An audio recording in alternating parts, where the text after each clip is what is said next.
Good morning বন্ধুরা, চলে এসেছি আর একটা নতুন ভিডিও নিয়ে। কিন্তু আজকের ভিডিওটা আমার কাছে খুব দুঃখজনক, কারণ আজকের ডেট হচ্ছে 24শে মার্চ 2025। আমরা যাত্রা শুরু করেছিলাম 9ই জানুয়ারি 2025। বিগত এই পৌনে তিন মাসের এই যে স্প্যান অফ, যেটা আমরা ভারতবর্ষের কিছু ঐতিহাসিক বলো, কিছু ইম্পর্টেন্ট ধার্মিক স্থানগুলো আমরা ঘুরে দেখলুম আর তোমাদেরকেও দেখালুম। আজকে সেই দিন যেই দিনে আমাদেরকে বাড়ি চলে যেতে হচ্ছে, আমাদেরকে রিটার্ন যেতে হচ্ছে। একটা না একটা দিন তো আমাদের রিটার্ন যেতেই হতো। তো চলো সেটা আজকেই। তো আজকে 24শে মার্চ 2025, এখন বাজে 9:45। আমাদের ট্রেন 12260 শিয়ালদা বিকানের দুরন্ত এক্সপ্রেসে আমাদের সিট রিজার্ভেশন করা আছে, যেটা ঠিক আজকে 12:10 ছাড়বে, কালকে শিয়ালদা পৌঁছবে ঠিক দুপুর 1:30 নাগাদ। লেট করলে 2:45, 2:30 এরকম হতে পারে। তো চলো আজকের এই গোটা ট্রেন জার্নি, এই সফর সবটাই শেয়ার করব। যখন শুরুটা শেয়ার করেছি, মধ্যখানটা শেয়ার করেছি, তাহলে শেষটা কেন শেয়ার করব না? এটাও তো শেয়ার করাই উচিত, তো সেটাই করব। আজকে সব প্যাকিং হয়ে গেছে, চান টান সব কমপ্লিট, রেডি হয়ে গেছি। এখন একটু বেরোচ্ছি কিছু টুকটাক জিনিস কিনতে, তারপরে বেরোবো একেবারের মতন ট্রেন ধরতে। তো চলো, আমাদের লাগেজ যদি দেখতে যাও তাহলে এখানে দুটো ব্যাগ 1, 2, এখানে দুটো ব্যাগ 3, 4, এই একটা বড় ব্যাগ 5, এই একটা পুরীর ব্যাগ 6, এই একটা ব্যাগ 7, আর এইটা ট্রলি 8, এটা হারকে পেয়ারির জল 9, আর চলে আসো এদিকটা, আর এটা খাওয়ার জল 10, 10। এই দুটোকে নিয়ে আমি 10 ধরছি। তো এইটা হচ্ছে টোটাল আমাদের লাগেজ। এদিকে দেখো মাও রেডি হয়ে গেছে। মা কি বলবে? কিচ্ছু বলার নেই, কষ্ট হচ্ছে, কষ্ট হলেও কিছু করার নেই, বাড়ি যেতে হবে। অনেক দিন, 3টে মাস বাড়ির বাইরে, বাড়িতে গিয়ে দেখতে হবে কি হালচাল। আবার বেরোবো, আবার এবারে 3 মাসে না 6 মাসের প্ল্যান। টিভিতে তারক মেহতা চলছে, অ্যাড হচ্ছে অবশ্য। আচ্ছা, এই রুম ট্যুরটা দেওয়া হয়নি, এতবার এখানে এসি কি আর রুম ট্যুর দেবো? তো এখানে এসি, এটা ছিল আমাদের টোটাল ঘরটা। এরকম দুটো বিছনা পরিষ্কার, নিট অ্যান্ড ক্লিন। তারপরে এই যে এখানে খোপ দেওয়া ছিল, ফ্যান ভালো চলছিল, এই যে গিজার আছে, বাথরুমটাও নিট অ্যান্ড ক্লিন। এখানে গোপাল দাদা বসে আছে, আছে। আর এই হচ্ছে ঘর, এতটা জায়গা। এই হচ্ছে ঘর, এই হচ্ছে মা। আচ্ছা চলো বাইরেটাও দেখিয়ে দিই। এটা এখান থেকে ভিউ, 3 নম্বর ঘর, আর এই যে ভিউ।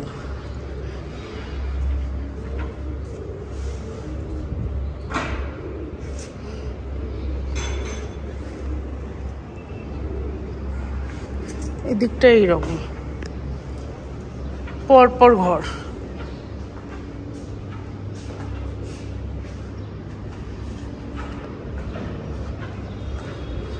আর এইটা আমাদের।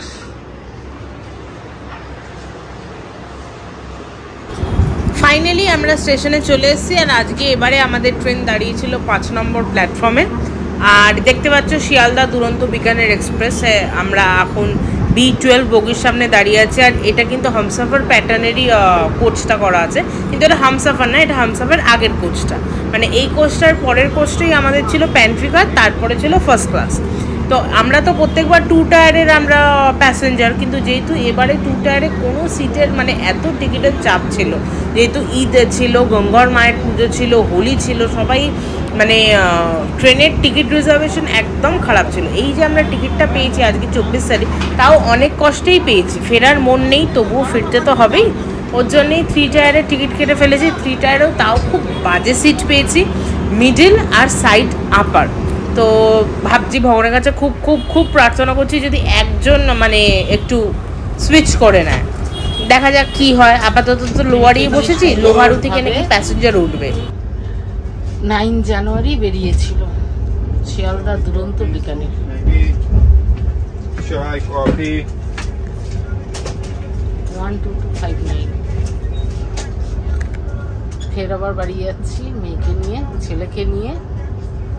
তখনও মেয়ে ছেলেকে নিয়ে বেরিয়েছিলাম, এখনো মেয়ে ছেলেকে নিয়ে ওদেরই হাত ধরে বাড়িয়ে যাচ্ছি, শান্তিপূর্ণভাবে কলকাতা ঢুকতে পারি, এটাই কথা। ট্রেনও ছেড়ে দিয়েছে। বিকানেরের পর যে স্টেশনগুলো আছে যেগুলো, সেগুলো সব স্টেশনগুলো আসবে। লোহারুতে মানে একটু প্যালপিটেশন আছে, সে তারা মানে কি করবে না করবে, লেডি উঠবে আমি যেটুকু খবর পেয়েছি, কিন্তু কি হবে না হবে জানি না, দেখা যাক কি হয়, দেখা যাক। কিন্তু তখনের চিন্তার জন্য এখনকে নষ্ট করে তো লাভ নেই, ওর জন্য চলো এখনটা আমরা এনজয় করি। তোমরাও ভিউটা এনজয় করো, আমরাও ভিউটা এনজয় করি, চলো দেখা যাক কি হয়।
অবধি কোনো কিছু সুরাও হয়নি। লোহারু থেকে যে প্যাসেঞ্জার দুটো এসছে, মানে কি বলবো, মোর প্রথমে তো একদম খেকিয়ে উঠেছিল, কারণ আমাদের তো লাগেজ বেশি, ওরা কোথায় রাখবে, ওরাও কিছু কম লাগেজ নিয়ে আসেনি। তো এই যে ভদ্রমহিলা দেখতে পাচ্ছ যারা পিচ কালারের মানে কুর্তা পরে আছে, এনাকে পুরো আমার পিসির মতন দেখতে। আর লাস্ট মোমেন্টে রাত্রি 10টার সময় ইনি আমাকে সাপোর্ট করেছিল, ইনি নিজের সিটটা আমার সাথে এক্সচেঞ্জ করে আমাকে একটা সাইড লোয়ার দেওয়া হয়েছিল, আর মায়ের সাইড আপারটা ছিল। তা ওনাকে শত কোটি ধন্যবাদ, মানে কি যে বলবো, ভাষা নেই। আর এই ছিল রুট, এই রুটগুলো দেখে নাও। ট্রেন একদম বিফোর টাইমে গিয়ে পৌঁছেছে, মানে আমরা যখন মানে যাচ্ছিলাম তখন ভাবছিলাম ভাই তাড়াতাড়ি পৌঁছে যায়, তাড়াতাড়ি পৌঁছে যায়। এখন যে ভাবছি ভাই এত তাড়াতাড়ি পৌঁছোস না, কিন্তু সেটা হচ্ছে না, একদম বিফোর টাইমে পৌঁছে দিচ্ছে। আর যাওয়ার সময় যারা যারা আমার ভিডিও দেখেছো তারা তো জানোই আমি কটার সময় নেমেছি, সব গল্পই তোমরা শুনেছো। আজকে যাত্রার এন্ড হচ্ছে, আমরা ট্রেনে উঠেছি 24 তারিখ, নেমেছি 25 তারিখ। এডিট করে ভিডিও দিতে টাইম লেগেছে, কেননা মন খারাপ থেকে উঠতে পারিনি, এখনও যে এডিট করছি মন খারাপ থেকে এখনও উঠতে পারিনি, কিন্তু উঠতে তো হবে, কেননা একটা অধ্যায় শেষের পরই আর একটা নতুন অধ্যায় শুরু হয়, সেটাই তোমাদের সবাইকে জানাই। তো এই পুরো সিরিজটা তোমাদের ভালো লাগলে আশা করি আমরা নেক্সট সিরিজ, নেক্সট নতুন অধ্যায় আমরা খুব শীঘ্রই শুরু করতে চলবো। আর এই যে কলকাতার ছোঁয়া পেয়ে গেছি, এই যে এগুলো হচ্ছে কলকাতার পুরো ছোঁয়া। দেখতে ভালো লাগছে না, কিন্তু ভালো লাগাতে হবে, অনেক কিছুই করতে হবে। তো এই যে ডেলিভারি এটা অ্যাকচুয়ালি ধানবাদের ছিল, তো পরপর অনেক তাড়াতাড়ি বিফোর টাইম সব ঢুকছিল। আর আমরা seat side lower side upper যেরকমটা শুনলে পেয়ে গেছি।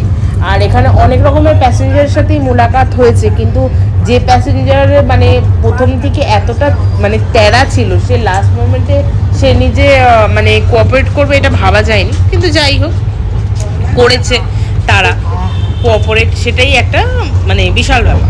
তো একদম প্যাকড আপ ট্রেন ছিল, একদম মানে একটা সিট এমন ছিল না যেটা মানে ফাঁকা ছিল, মানে সব সিটি একদম প্যাকড আপ ছিল। পরপর স্টেশন দেখো মানে পেরিয়ে চলেছে, ট্রেন একদম ফুল পিক আপে চলছে, মানে কি স্টেশন আসছে কি স্টেশন যাচ্ছে সেটা দেখে আমার মানে আমি তোমাদের বলতে পারবো না, মানে এত ফাস্ট ট্রেন যাচ্ছে। আর এই যে ভদ্রমহিলা যে সালোয়ার সুটে বসে আছে পিচ কালারে, তিনি ছিল পুরো গেম চেঞ্জার। আমি কোনোদিন মিডিল আপার সাইড আপার কোনোদিন আমি উঠিনি, আমি যতবার ট্রেনে সাফার করেছি আমি লোয়ার নিয়ে সাফার করেছি, কিন্তু এইটা হচ্ছে আমার জীবনের এমন একটা অভিজ্ঞতা যেখানে আমি লোয়ার পাইনি, কিন্তু আজও এমন মানুষ আছে যে তোমাকে উপকার করবে। এটা আমি ভাবতে পারিনি, কিন্তু তবুও যে হবে সেটাই একটা বিশাল ব্যাপার। তো ভিডিওগুলো ভালো লাগলে একটা লাইক কমেন্ট শেয়ার করতে তো ভুলো না, চ্যানেলটাকে সাবস্ক্রাইব করো এবং আরও এরকম ভিডিও দেখতে আমার সাথে থেকো, পাশে থেকো। এবং এই বলতে বলতেই নেমে পড়লুম, কখন যে নেমে পড়লুম শিয়ালদা স্টেশনে বুঝতে পারিনি।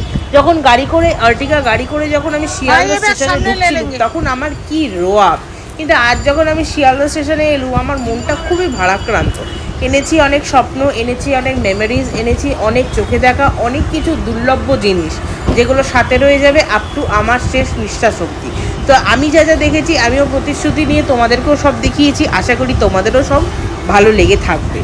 তো এই ছিল আমাদের যাত্রা। এইবার বাড়ি গিয়ে যেটা হচ্ছে, বাড়ি গিয়ে আমাদের যে একটা আমাদের খুব ভালো প্রতিবেশী বলবো না, মায়ের খুব ভালো বান্ধবী বন্ধু, সে আমরা আসবো বলে দেখো কত কিছু রান্না করেছে। প্রথমে ছিল গন্ধরাজ লেবু দিয়ে গন্ধরাজ লেবু, তারপরে ডাল দিয়েছে, তারপরে করলা আলু পেঁয়াজ মাখা দিয়েছে, তারপরে চিংড়ি মাছ দিয়ে কচুর লতি দিয়েছে, তারপরের ডিশটা হচ্ছে আলু ছোট ছোট আলু আর কি লেডিস ফিঙ্গার ভিন্ডি, আলু আর ভিন্ডি ছোট ছোট ভেজেছে, বড় বড় 4 পিস মাছের রসা দিয়েছে, রসা কাম ঝোল, কারণ আমরা বলেছিলাম ঝোল খাবো ওর জন্যে।